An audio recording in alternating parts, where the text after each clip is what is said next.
Hey everyone, welcome to this week's podcast. I hope your year is starting off with a bang. Remember this though, it always takes some time to build momentum back up. Very rarely between Christmas and New Year's will you have momentum because there's a lot of people that just don't want to meet. Sure. And so you have to get back into making the calls, which I'm sure you did last week. If you were working, some of you were, some of you weren't. I did. I actually wanted to start real hard right from the beginning because I really think, once again, 2021 is going to be a banner year. I already had an incredible 2020. I think I ended up over 26.7 million for the year, which puts me a decent amount over 200 million since 2008.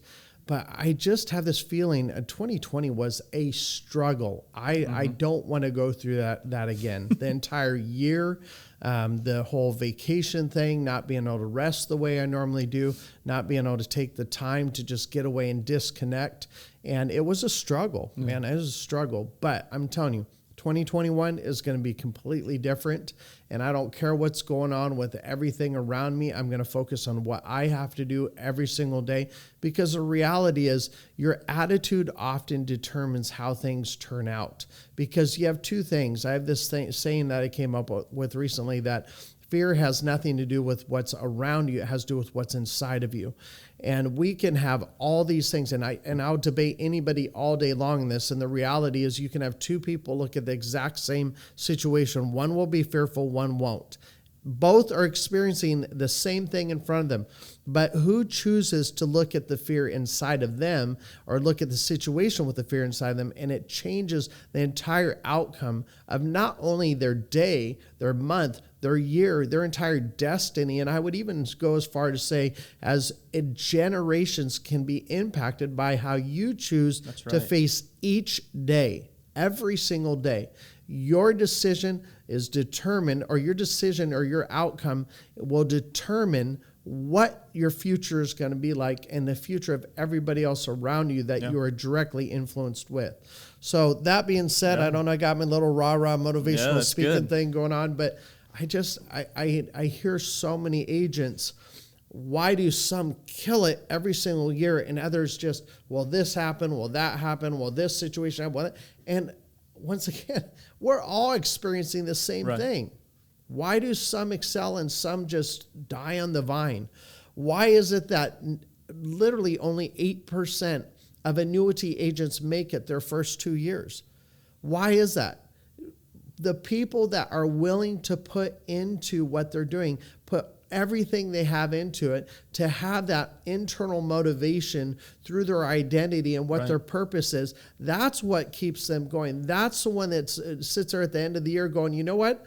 I don't know why 92% fail in the first 2 years.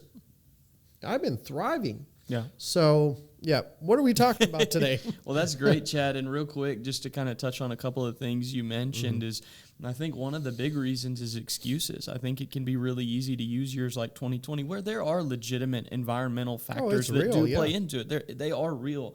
But it's, am I going to look at these things that are affecting me? Am I going to push through those things? Or am I going to rely on that thing as an excuse for why something isn't working out the way that I want it to? So I think excuses are huge.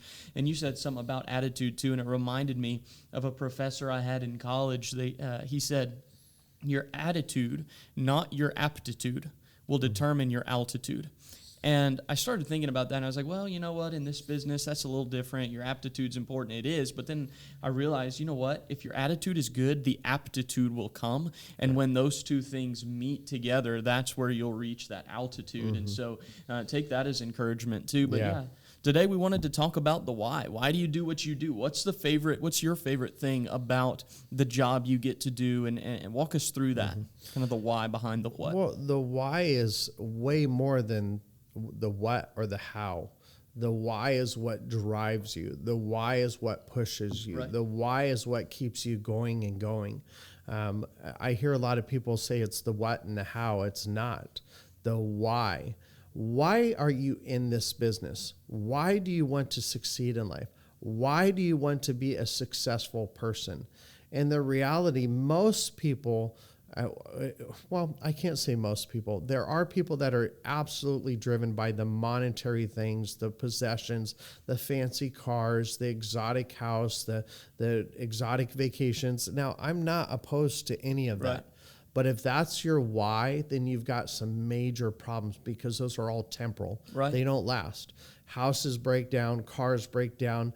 You have some vacations just don't work out. I remember some of the funnest vacations we ever have been on are the ones where a lot of things went wrong. Mm-hmm. I mean, we were in Sydney, Australia one time. We decided to take this trip out to the beach, and it started pouring down rain, and my wife and I decided to stay on the top of the double-decker bus and just put ponchos on, and we were getting poured on. But it was so much fun because we still got to see everything. Right. We weren't under the bus where there was all the fogged up windows. You couldn't see anything. And yeah, that rain at times felt like it was a whole bunch of little bees stinging you. But you know what? We look at that as a great memory. We chose at that moment when everybody else went down under. We're staying up there. We're just having a blast. Right. And so when we run into those situations, the why is what keeps you going. Why did we want to stay on the top of the bus?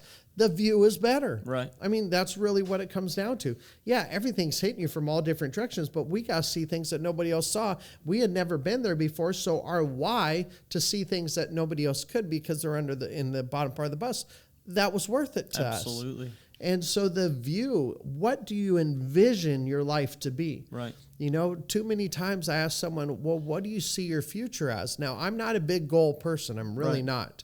I've learned that anytime I set goals, they get messed up. Yeah. When I ask God to set my goals for me, it always works. Never how I expected it, but it always works. And I say that for a reason. You know, my goal is to look down and, Lord, what do you want me to do today? This is just me personally. Not what do you want me to do a year, 5 years, 10 years from now? Because the reality, if he says, I want you to have this in 10 years, I'm going to bulldoze everybody over right in front of me. I'm going to turn around and go, whoa, there's a whole bunch of bodies behind me. Instead, he might say, okay, go this way, go that way, go this way. And then I realize that there are some trials that are put in front of us to strengthen us, to make us better, to put us through the fire. Through the fire comes refinement. And so it burns off a lot of the junk that we don't need in life. So then you have another one where you take another turn and there's a treasure over there. Why? Well, if I would have went straight to there, I never would have found that. I never would have found that experience. So the why for me, and you have to find your own why, but the why for me is to do exactly what God has designed me to do. Mm-hmm. And it doesn't matter if business, it doesn't matter family, it doesn't matter relationships. It's what am I designed to do?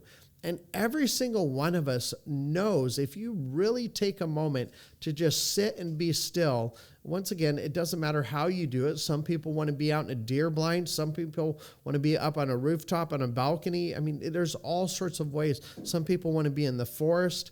There's different ways that we get away, and we really just think, what am I good at? Mm-hmm. And nobody can tell me nothing. Right. Because if you say, well, nothing, then you're good at being a Debbie Downer. You know, if you really want to be that bad, you're good at not being good. Right. And how do you change that? You think differently. You know, I can tell the agents that are going to make it and the agents that won't. The agents that are going to make it are the ones that have this internal drive to better other people's lives. Absolutely. So if you go into an appointment, I'll give you an example. If you go into an appointment with the thought process of, man, this is going to be a big sale. This is going to be a lot of commission. I'm going to get some recognition. I might get a trip out of this. That's not going to work. But if you get in there and you go, I need to find problems that this client might have, and I have the solution to those problems, and I want to help them be better after I leave versus before they met me. Yeah. If you go in with that attitude, that's the why. The why is to create a better situation for your client. It's going to always work out. Right. And the reality comes into the one thing where you're saying, I want to do something better. That will always reap benefits for you. That's not necessarily why you do it. But if you're constantly looking to put people in a better situation after you meet with them, the side effect of that is success. Absolutely. The side effect of that is wealth. You know, but that's not my primary focus at all. Yeah, no, that's great. And so how would you say for you that your why, kind of doing what God has designed you to do, that why, how does that intertwine with your business? And I think about you, and one of the most descriptive words that I can think of for you is how just protective you are. You are such a protector of the people that are in your life. And I see the kind of the parallel between being a protector and what you get to do with Safe Money products, right, in retirement and dealing with that kind of thing. So kind of tie those two together for us. Yes, I'm a protector, but I wouldn't say that's the root of why I am the way I am. It's stewardship. That's good. You know, I am a steward of what God has given me, so therefore I need to protect it. That's really what it comes down to. So the why is the stewardship. I need to be a good steward of what God has given me. That means anything that's put before me, I need to protect if there's harm potentially coming that way. So if I feel someone's in harm, someone has a chance of losing money, which, come on, if you're with any sort of variable account, you know you have a chance of losing money. You have a chance of outliving your income. You have the chance of not even being able to retire. So being a steward, I am given my client and I am responsible for what I do. So the stewardship is making sure everything that's in front of me is taken care of. And that's where being protective comes in. You can say, well, you're overprotective. There's no such thing in my book as overprotective. There's intrusive. Sure. You know, if I sit there and I'm trying to make decisions for everybody that's in my life, that's micromanaging, that's intrusive. They have their own free will. But when you're talking about protecting, once again, I go back to who I am. I can't get around this. Jesus died on the cross for me, and that's the most protection that anybody could ever give in the history of existence. Sure. He protected me from hell. So that's the ultimate. But he was also, we're his children. God's our Father. We're his children. So therefore, stewardship. Right. So when I have a client, I get that lead, and that comes across. That lead just to me didn't happen by chance. Right. They're seeking my expertise. They're seeking my knowledge. They're seeking my years of experience. Right. And what can I do to help them? And so that's just being a good steward. That's really how I tie everything. You know, I hear people say this, I want to be in ministry. And I'm like going, I am in ministry. My everyday life, I talk with so many agents. I get to help them change lives. This agent last year got to take his kids to Disney World. He had never thought that was going to happen. And he got to take them to Disney World. I mean, that's the ultimate to me, is watching other people get to do things they never thought was possible. Right. And a lot of times for your clients, that pans out in retirement. They think they're never going to be able to, and somehow there's a way you make it work, all of that great stuff. Well, because you retire, when you retire, do you want to exist or do you want to live? You want to live. So if I can show them, now this doesn't always happen, obviously. Sure. There's people that just don't have the money they need to have. Right. But if I can help them, favorite appointment 2 or 3 weeks ago, the client thought, no way are they going to retire. Right. And I'm going, do you realize you're in the top 5% of all my clients? It had nothing to do with the dollar amount. It had to do with how he and his wife were going to be able to retire. Wow. Because they kept their expenses low, because they were able to, they had no debt, they had plenty of money to be able to live off of. Probably $4,000 to $5,000 extra a month. That's amazing. It is. Now, they had a very modest house. They'd lived in it for 30 years. But you know what? That wasn't a huge deal to them. Now they can retire. Literally the millionaire next door. Yeah. It was incredible. That's awesome. I love hearing stories like that. How would you say, Chad, how would you encourage an agent who maybe they see what they get to do in the industry as a job, and that's the extent of what it is? How would you encourage that mindset shift to actually see it as more than that? Well, first of all, you never look at something as a job. You look at it as a responsibility. I don't look at anything as a job. A job goes with Job. It's a pain. There's suffering, there's misery. I mean, if you ever look at your job as a job, that's so sterile. If you look at your job as a mission and a purpose, and that you get to go to work every single day and change people's lives, that's what it comes down to. Right. I mean, I can easily sit behind a desk and twiddle my thumbs and get bored out of my mind, because the reality is everything we do for the most part is very repetitive. Sure. We're doing the same thing over and over. And every once in a while I get there, I'm going, okay, Get up, go to work, come home, go to bed. Get up, go to work, come home, go to bed. You know, my mind kind of gets it. I'm going, wait a second. How many lives was I able to impact and change today? So that's really what it comes down to, is what am I able to do today? And as long as I have that and purpose driven, it will never be a job. Absolutely. Well, that's amazing. And I hope that they hear that, take that as an encouragement, see what you get to do as more than just a mere job, because it truly is. I mean, the impact that you are having is phenomenal. Yeah. And so I think we just keep pushing on, make 2021 a great year. Oh, absolutely. Let's knock it out of the park. I hope you guys have a great day and happy selling.